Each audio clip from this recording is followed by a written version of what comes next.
ಬೆಂಗಳೂರಿನ ಜನರ ಮೊಬೈಲ್ಗೆ ಇಂದು ಎಚ್ಚರಿಕೆಯ ಸಂದೇಶ. ಸೆಲ್ ಬ್ರಾಡ್ಕಾಸ್ಟಿಂಗ್ ಅಲರ್ಟ್ ಸೇವೆಯ ಆರಂಭಕ್ಕೆ ಸಿದ್ಧತೆ. ಪ್ರಾಕೃತಿಕ ವಿಕೋಪಗಳ ವೇಳೆ ನಾಗರಿಕರ ಮೊಬೈಲ್ನಲ್ಲಿ ಅಲರ್ಟ್ ಬರುತ್ತೆ ಅಥವಾ ಅಲರ್ಟ್ ಸಂದೇಶ ಬರುತ್ತೆ.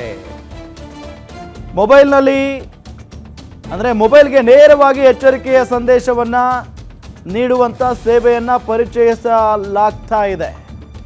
ಇಂಟರ್ನೆಟ್ ಸಂಪರ್ಕದ ಅಗತ್ಯ ಇಲ್ಲದಿದ್ರೂ ಸಂದೇಶ ಬರುತ್ತೆ.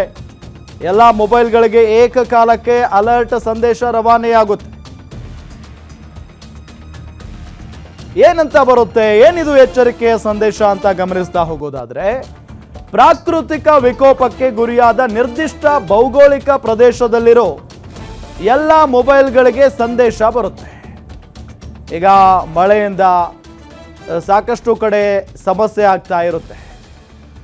ಈ ಬೆಟ್ಟ ಗುಡ್ಡಗಳು ಕುಸಿಯೋದು, ಜೊತೆಗೆ ಪ್ರವಾಹ ಉಂಟಾಗೋದು, ದೊಡ್ಡ ದೊಡ್ಡ ಮರಗಳು ಬೀಳೋದು, ಇದೆಲ್ಲ ಆಗ್ತಾ ಇರುತ್ತಲ್ಲ. ಸೊ ಪ್ರಾಕೃತಿಕ ವಿಕೋಪಕ್ಕೆ ಗುರಿಯಾದಂಥ ನಿರ್ದಿಷ್ಟ ಭೌಗೋಳಿಕ ಪ್ರದೇಶದಲ್ಲಿರುವಂಥ ಎಲ್ಲ ಮೊಬೈಲ್ಗಳಿಗೆ ಸಂದೇಶ ಬರುತ್ತೆ.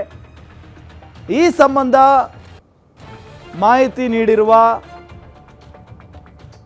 ರಾಷ್ಟ್ರೀಯ ವಿಪತ್ತು ನಿರ್ವಹಣಾ ಪ್ರಾಧಿಕಾರ ಮತ್ತು ಟೆಲಿಮ್ಯಾಟಿಕ್ಸ್ ಅಭಿವೃದ್ಧಿ ಕೇಂದ್ರ ಸಹಯೋಗದೊಂದಿಗೆ ದೂರಸಂಪರ್ಕ ಇಲಾಖೆ ಭಾರತ ಮೊಬೈಲ್ ಆಧಾರಿತ ವಿಪತ್ತು ಎಚ್ಚರಿಕೆ ವ್ಯವಸ್ಥೆಗಳನ್ನು ಬಲಪಡಿಸ್ತಾ ಇದೆ.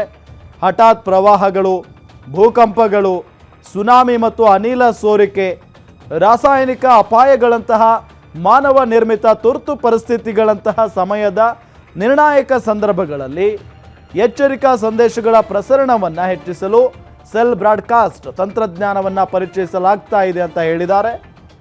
ಇಂಟರ್ನೆಟ್ ಸಂಪರ್ಕದ ಅಗತ್ಯ ಇಲ್ಲ. ನಿಮ್ಮ ಮೊಬೈಲ್ನಲ್ಲಿ ಇಂಟರ್ನೆಟ್ ಇಲ್ಲ ಅಂದರೂ ಕೂಡ ಪರವಾಗಿಲ್ಲ, ಮೆಸೇಜ್ ಬರುತ್ತೆ.